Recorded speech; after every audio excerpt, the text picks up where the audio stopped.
call it cockpit or crew resource management, the objective of CRM is to increase pilot proficiency in the human factors aspects of aviation.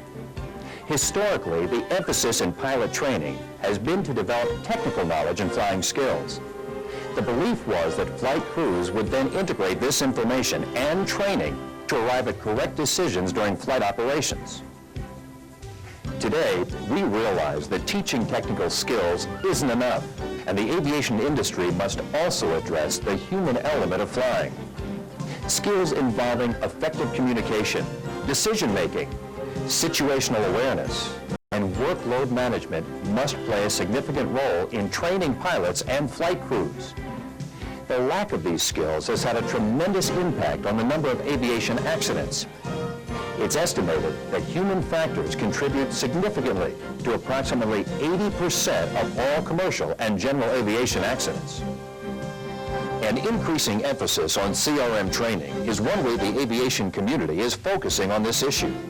CRM has been an important element in Part 121 airline training for many years.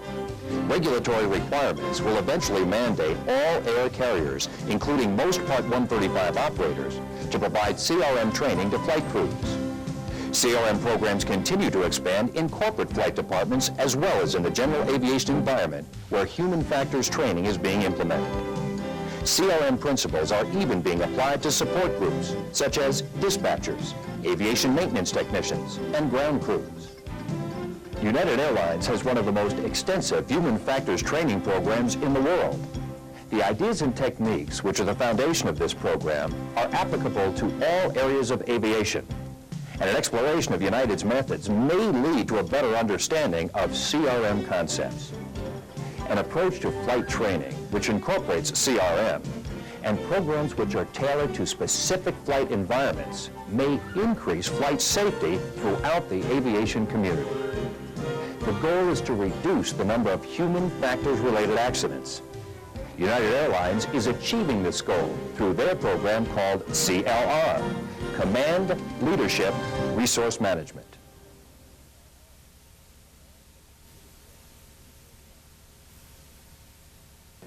Why does the pilot land at the wrong airport? I mean, the airplane's working fine. Well, what goes on? I mean, that's human factors. And one day, things worked out. That air chain just worked out to where they had an accident or incident. From 1980 to 1990, 127 hull losses around the world. 95 of them were preventable. They're human factors accidents. To me, that's absolutely inexcusable. How can we prevent this from happening in the future? What can we do differently? Then it all gives us a much better understanding and knowledge to build on. The ultimate goal, that there be no human factors cause accidents at all.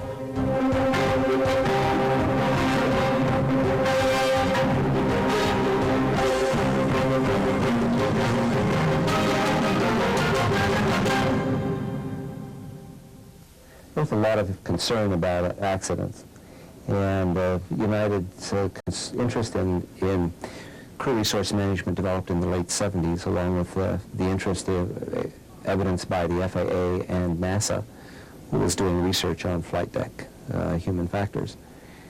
We had an unfortunate accident in 1978 with a DC-8 on final approach to Portland, which ran out of fuel. When that occurred, it was very hard to explain, and there were many human factors aspects in that accident. Therefore, the company, along with the union, Airline Pilots Association, and outside consultants, developed a program to address the human factors aspects of effective cockpit interaction. This program is called Command Leadership Resource Management and has been in effect at United Airlines since 1981.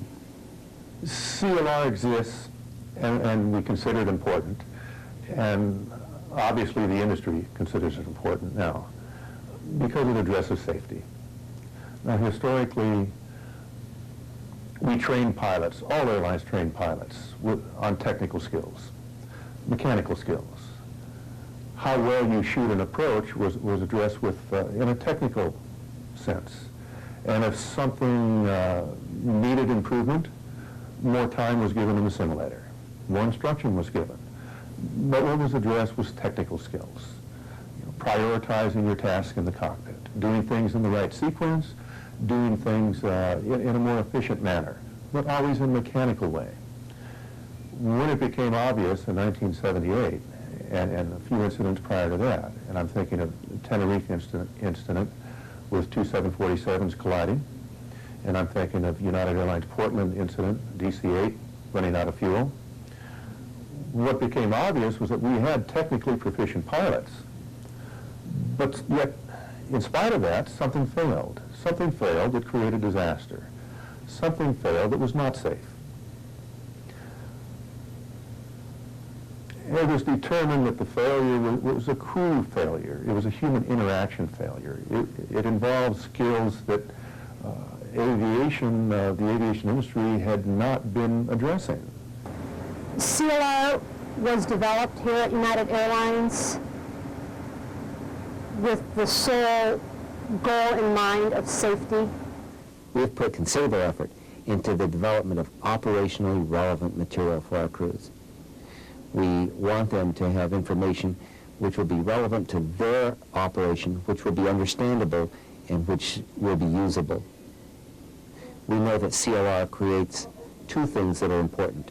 Creates a common language, so that when we're using the words and the phrases in CLR, everyone knows what we're talking about. For example, at United Airlines, if I say to you I'm uncomfortable, we know that's a cue for us to start talking about further information. We also know that CLR creates with it certain operational expectations so that our crews know what's expected of them. And those expectations and the common language are incorporated into all of our courses. CLR revolves around a core document, a core of 9 elements. And those elements come under the headings, the general headings of command, leadership, and resource management.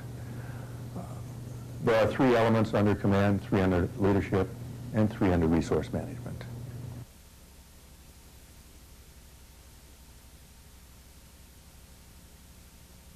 Captain's authority is, where we start with that is the mandate through FARs.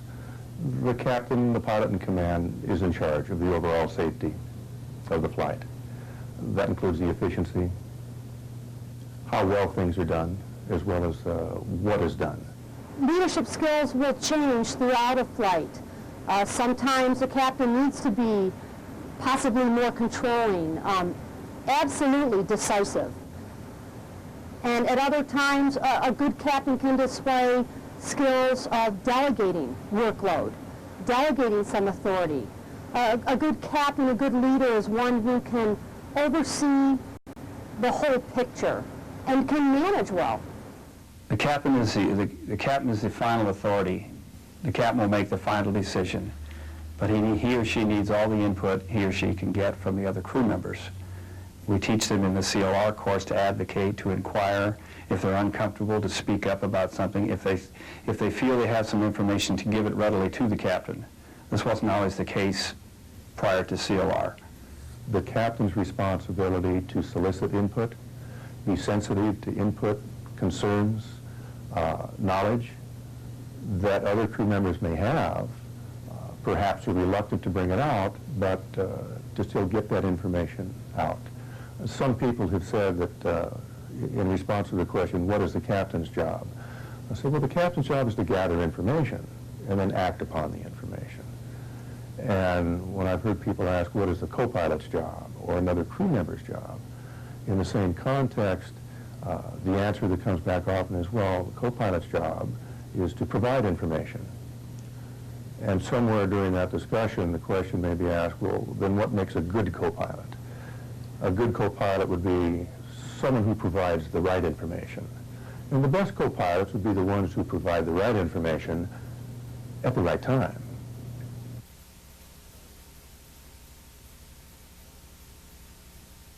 One of the things that our pilots do, our captains do very well, is establish a good crew climate, saying that they're not perfect in the airplane. And if you see something that I'm not doing correctly, or that's not part of a standard operating procedure, then query me, ask me, talk to me. Open communication. One of the best ways to quell some of the stress and pressures we feel, I think, is to openly communicate it. I think a lot of pilots might tend to feel that to admit that they are succumbing to stress, feeling the pressures of stress, I think they may view that as a weakness. With CLR, we're trying to get the point across. It in no way is admitting to any weakness. In fact, not recognizing it, not letting the other pilots in on it would be a sign of weakness. The first thing that comes to mind when we're talking about stress or stress management is fatigue. And that fatigue may be a result of something that's happened at home prior to coming to the workplace. It may be something that occurs as a result of the day's activities or the entire trip sequence activities. This may be the fourth day of a 4-day trip, and we've had a lot of weather irregularities. We've had passenger problems. Perhaps we have mechanical problems with the airplane. All of these things add up. Often there are times to address it. Often there are times to turn it around, and that may require the input, the assistance of another crew member.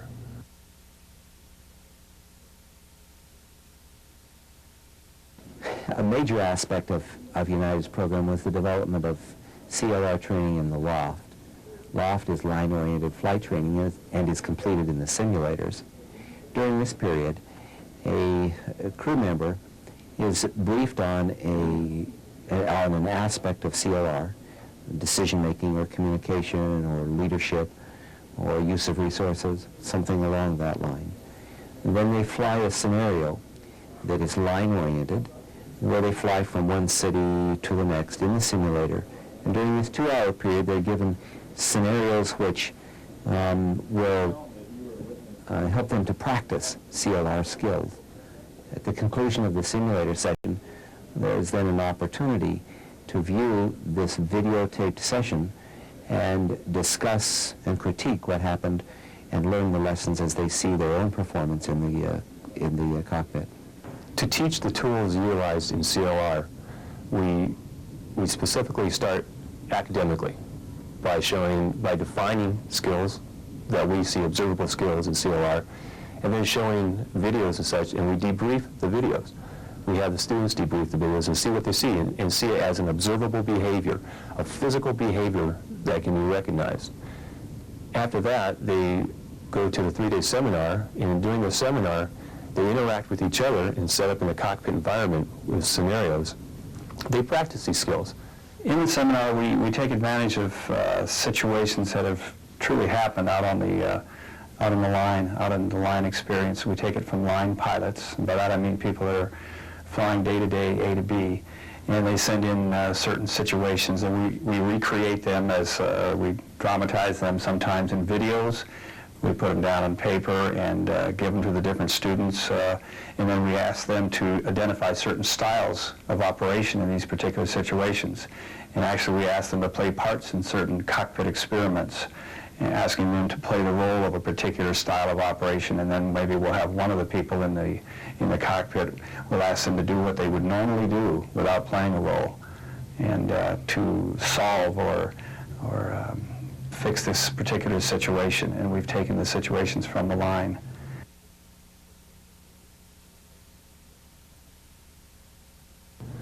People are in the seminar with their peers, and their peers are encouraged to give direct, open, forthright, candid feedback on how people are operating, how their input is received by the rest of the group.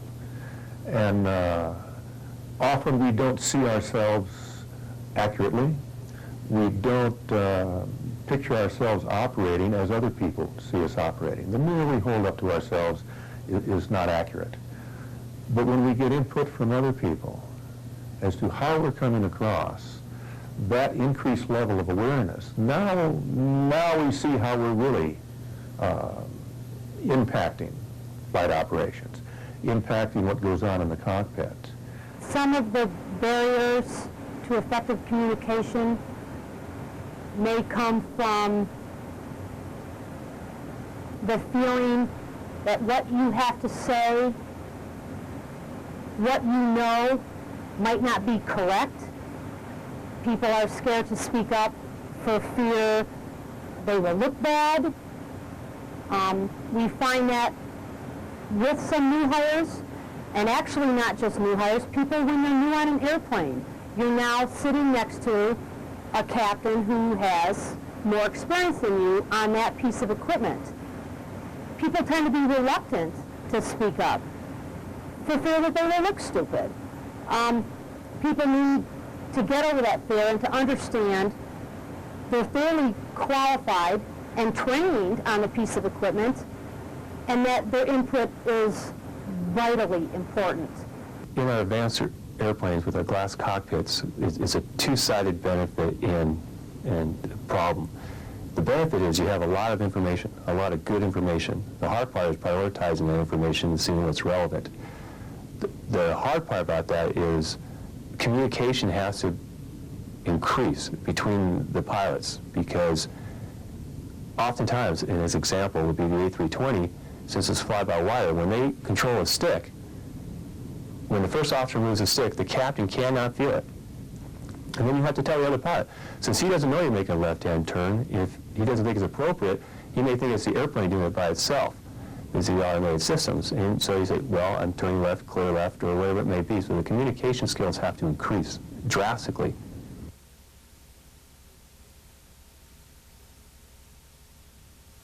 One type of incident that is still occurring today, and it's probably every pilot's worst nightmare. We're on a multi-engine airplane, and we have an engine failure. And we reach up during the procedure, and we shut down the good engine. This has happened for years and years. It happened 40 years ago, and it's still happening today. We've defined the wrong problem. And if there are two pilots in the cockpit, if there's one pilot in the cockpit,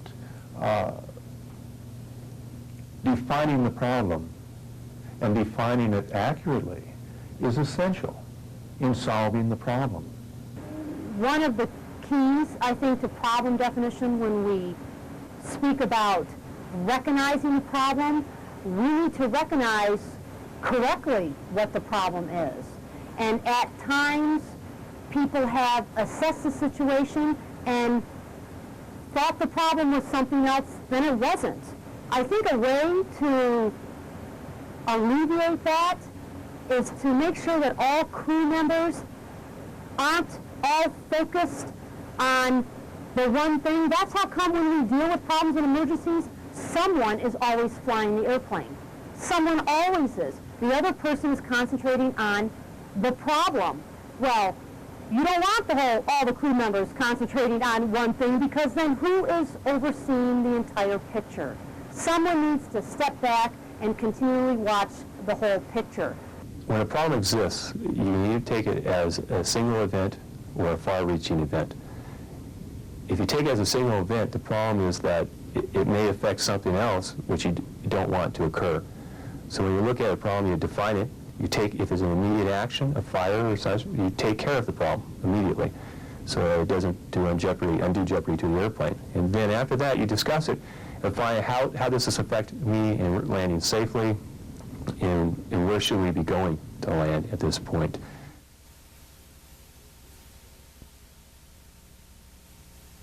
We have role-playing exercises we use in some of our courses where the captain is faced, or the pilot playing the captain's role is faced with the dilemma. It can be something which requires urgent decision-making, timely action to be taken. It may be something where time and risk are at a much lower level, much less urgency. But there's always a critique of what that pilot has decided to do and how they've arrived at having made a decision. The decision-making process is critiqued, the action taken is critiqued. And pilots don't like to ask for a lot of help, and I ask a specific question about fighter pilots, and these are usually one-person aircraft. And I ask them to raise their hands and tell me, how can COR, could it possibly be used in a one-person cockpit? How could that be? And a lot of them will say, no, it really can't be. So then I'll ask them about a situation on a go-around or a missed approach. How many people have actually landed when they should have gone around in a fighter plane or a single-seater or just a small general aviation? And what caused them to land when they knew inside and in their heart that they should go around? And it's usually pride. It's usually thinking about what their other people on the aircraft carrier are going to think about them for going around, or the other pilots on the ground in a military situation, or just general aviation. There's a lot of pride involved. We do things for that very reason as pilots. And this course teaches you, or at least strives to teach you, that that's not the right thing to do. We continually cover accidents because we all learn from accidents. We learn from our past. We learn from our experience. The accidents help us to recognize what the crews did or did not do, how effective were they in their problem solving, what can we do differently, what can we learn from this.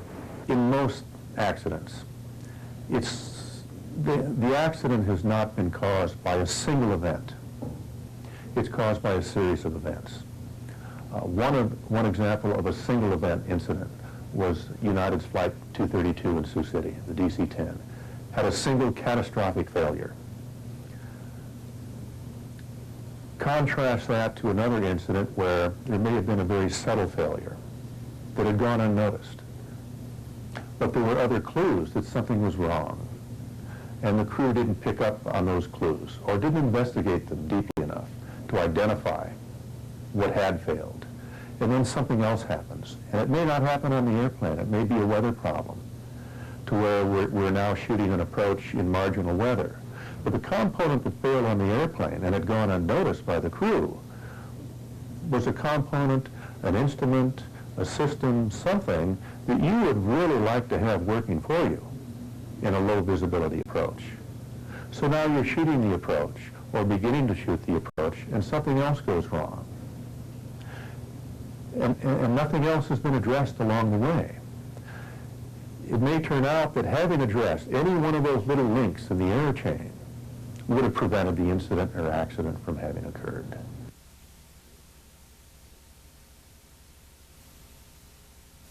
We plan ahead, just like anybody, from the lightest plane Cessna driver to a jumbo jet 47-400 would do it. It relieves the workload for us a lot later. If we're going into Los Angeles, for example, the heavy weather, we know the workload's going to be up there. So anything we can do ahead of time, diversion airport, missed approach procedures, maintenance frequencies, we have everything ready available. We don't have to do that at the last minute. It's already done. It relieves the workload for us, makes it easier in the long run. And you can do that in just any phase of aviation, not just airliners. We know that the workload can be incredible. In normal operations, sometimes the workload is not as high. In an irregular situation or in an emergency situation, the workload can be overwhelming. And we'll see this in the simulator oftentimes when we saturate them and give them a number of emergencies, and they have to work through them, work through a checklist, and come to a positive conclusion. The thing is, stop. I have too much. Take it one step at a time, whether you have to hold, if you have the fuel to hold, or take another course of action.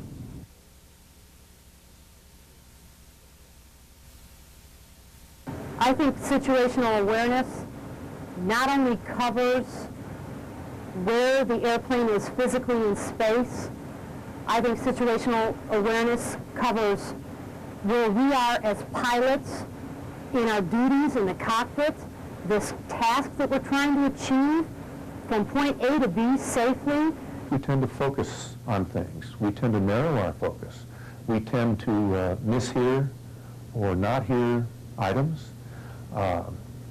We tend to miss cues and clues and input that's coming our way constantly. How we handle that can be very instructional, very educational. Better ways to handle that can be brought to our attention. We can learn to recognize when we start to focus in on things. And we may get into something where just by increased level of awareness, by any one member of the crew, perhaps by the entire crew as a whole, could lead to a more effectively functioning crew. The Florida Everglades with Flight 401, and they were involved, all three pilots, in a light bulb for the landing gear, rather than maybe one person flying the airplane, the other two working on the problem. This is a long time ago. This is pre-CLR also. And they ended up crashing that great big jumbo jet, and a lot of fatalities in that thing. That was situational awareness. Where were they? What were they doing? They were not aware of the situation. They were aware that they had a problem, but not the overall situation.